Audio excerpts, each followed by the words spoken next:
Converting respectable competition to allies. Let's start this from a global perspective. The Democratic Party presidential election debates are on again.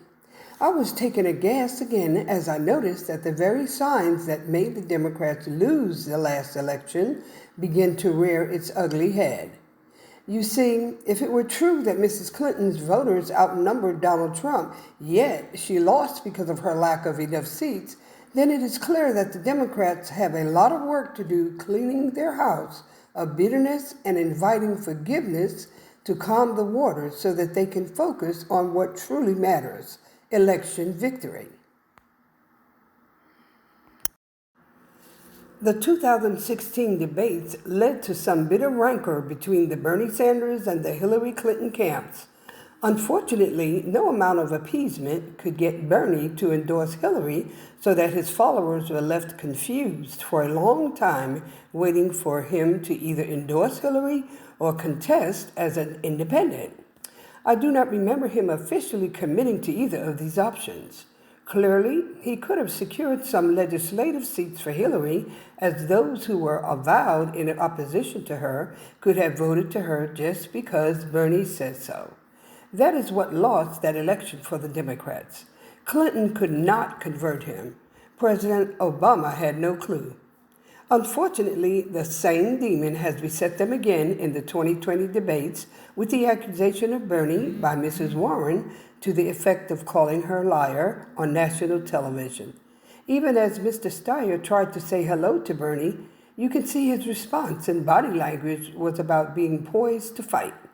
The polls are currently tilted in favor of Mr. Biden at this time.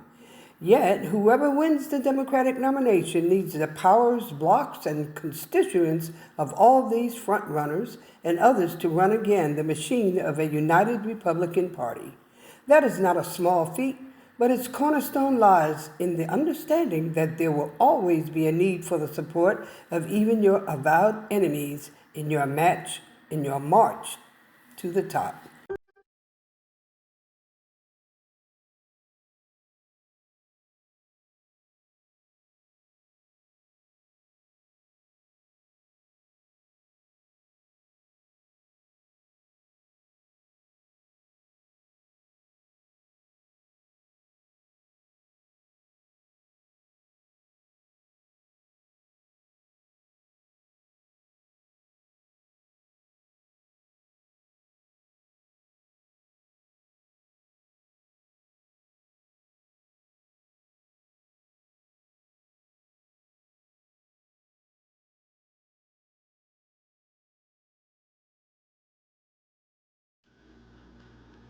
Whose language are you speaking? I had noticed that the vice president of this facility has a way of talking over the head of his workers.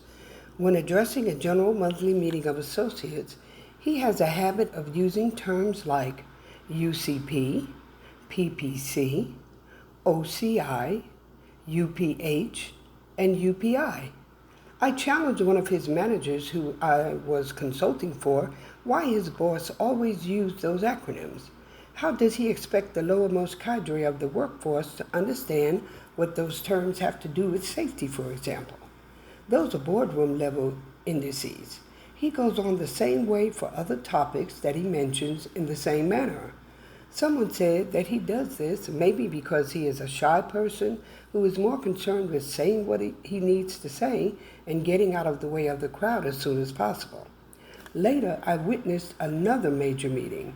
The two most senior vice presidents came from the company headquarters to explain the company vision for the new operating year to the same group of associates.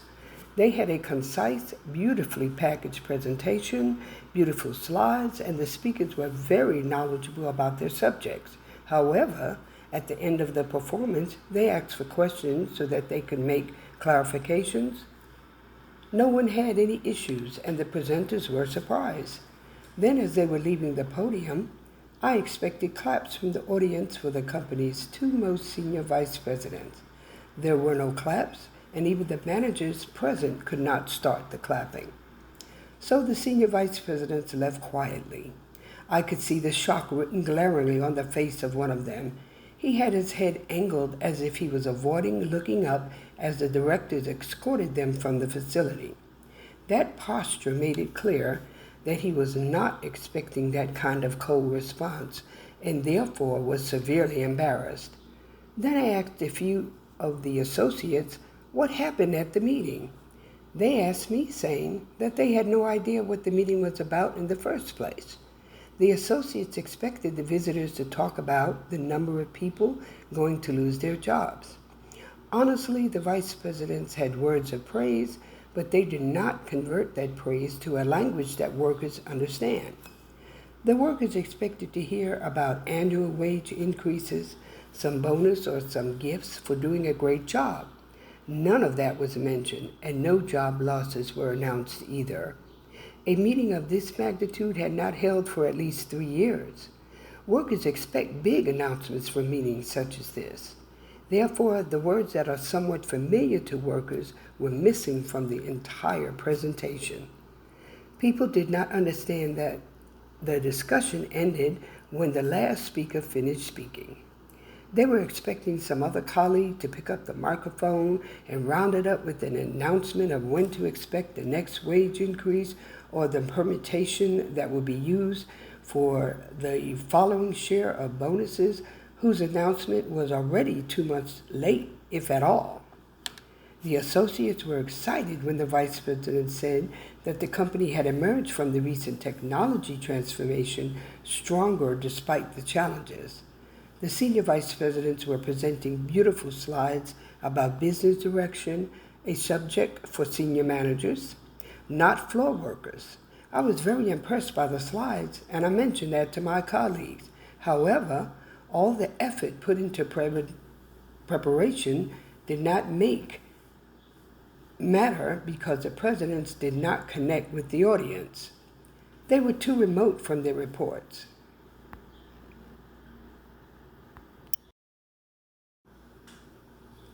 I was very impressed by the slides, and I mentioned that much to my colleagues. However, all the effort put into preparation did not matter because the presidents did not connect with the audience. They were too remote from their reports. Connection with your associates is a challenge for players, that is, the ability to remain relevant to the audience. It is dangerous to assume that people will understand what you mean. You must be able to understand the languages of your managers and their reports to communicate with them effectively. Feeling the pulse of your colony smart organizations are always evolving, and the attitudes of individuals to work are also changing. The astute manager must be able to respond to the dynamics of both forces. For example, tenure is losing ground to the hiring of managers from external organizations. With higher educational qualifications, managers are younger and getting higher responsibilities earlier. Further, more females continue to secure senior management positions. The workplace is changing, and players need to have their consciousness tuned to these changes.